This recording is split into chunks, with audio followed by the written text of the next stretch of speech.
الرحمن، احنا نريد نعرف من عندك شلون صارت عندك فكرة تتزوج من امرأتين في يوم واحد. فكرة صارت عندي، اريد اعد عمامي ذولاك الجو نقول، واريد اعد ذولا.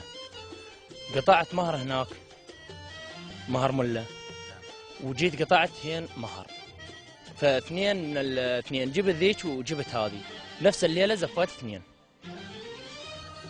حكيت ويا ذيك خلينا نسأل، أول مرة ناخذ هالنقطة نقطة. أنت أول مرة لمن كنت خاطب؟ من هاني؟ يعني نقول قاطع مهر. إيه. هذه بنت عم ابوي. بنت عم أبوك، أول مرة كنت خاطب بنت عم أبوك، وبعدين خطبت بنت عمك. زين، اثنيناتهم كنت تحبهن يعني؟ إيه اثنيناتهم. احنا نريد نعرف شلون قنعت النسوان تتزوجين بليلة واحدة؟ قنعت أول ما قنعت هذه. أريد أعرف، أنت ما عرضتي مو مشكلة، بس أريد منك تفاصيل أكثر، يعني هو شلون قنعك؟ أنت مو معقولة رأسا وافقتي، ما أعتقد وافقتي رأسا. لا وافقت. من قال لي؟ إيه. وعلى اعتبار يعني الزوجة الثانية هم قرايبك هي؟ إيه. يعني شو يصير من عندك؟ بنت عمي. بنت عمك. نحكي ويا الأخت، أنت نفس الموضوع، يمكن نسألك نفس السؤال.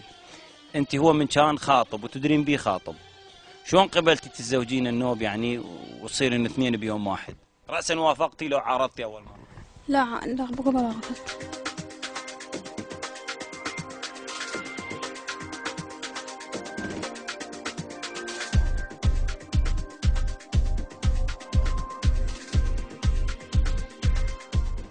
أنت إيش قد مواليدك؟ إيش تشتغل؟ مواليدي 90 وأشتغل فلاح حنطة. يعني تشتغل بالحنطة. حالتك المادية يعني تقدر تعيل عائلتين بآن واحد يعني؟ الحمد لله. وراح نلتقي ويا أبو عبد الرحمن، هو والد العريس. أبو عبد الرحمن، يعني أول مرة احنا نبارك لك بزواج عبد الرحمن، ونسألك أنت إيش قد عندك أولاد عداه؟ عندي 5.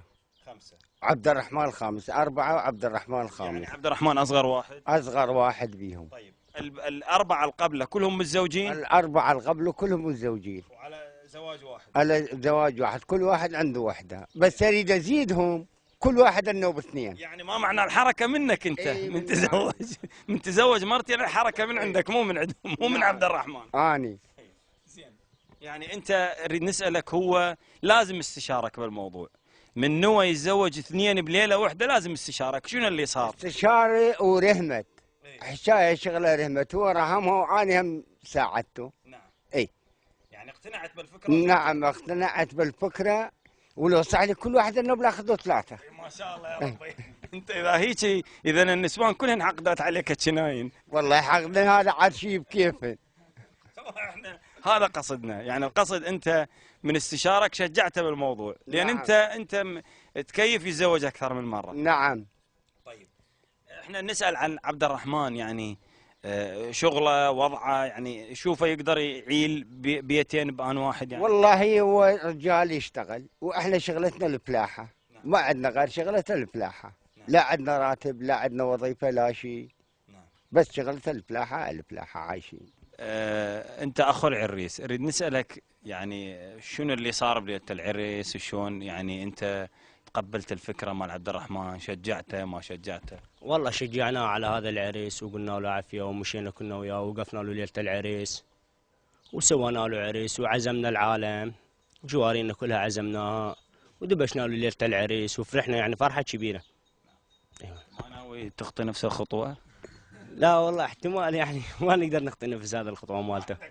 ما عندك الشجاعة مال عبد الرحمن؟ شجاعة مال عبد الرحمن لا والله. هذا يخاف جبان، لانه ليش لو ما يخاف هذا هم كان زوجه، وبعد الثاني ذاك زوجه، والثالث زوجه، والرابع زوجه.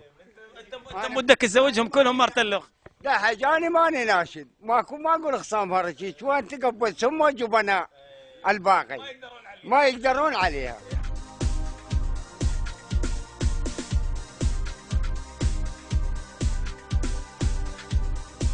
عبد الرحمن، احنا هسه نريد نسألك على الغرف النوم، انت اشتريت غرفتين وياها اشتريت قبل، وشلون كانت الاسعار؟ ما ميزت بين هاي وهاي؟ لا والله، أول ما اشتريت ذيك أخذتها 1.5 مليون يعني كاملة.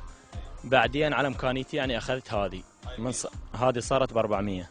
ما اعترضت العروسة الثانية قالت لك ليش هاي ب 400 وديك مليون؟ اي قلت لها انا بعدين اجيب ليش نفس ذاك. يعني هسه كان يعني من تزوجت مرته الثانية ما كانت عندك ذيك الامكانية؟ لا بس اول اخشاب ذاك جبته، يعني كانت عندي امكانيه اجيبه. وبعدين قلت لها هذه يعني انا اجيب لك اخشاب نفس ذاك. يعني وعدتها بهذا الوقت. اي.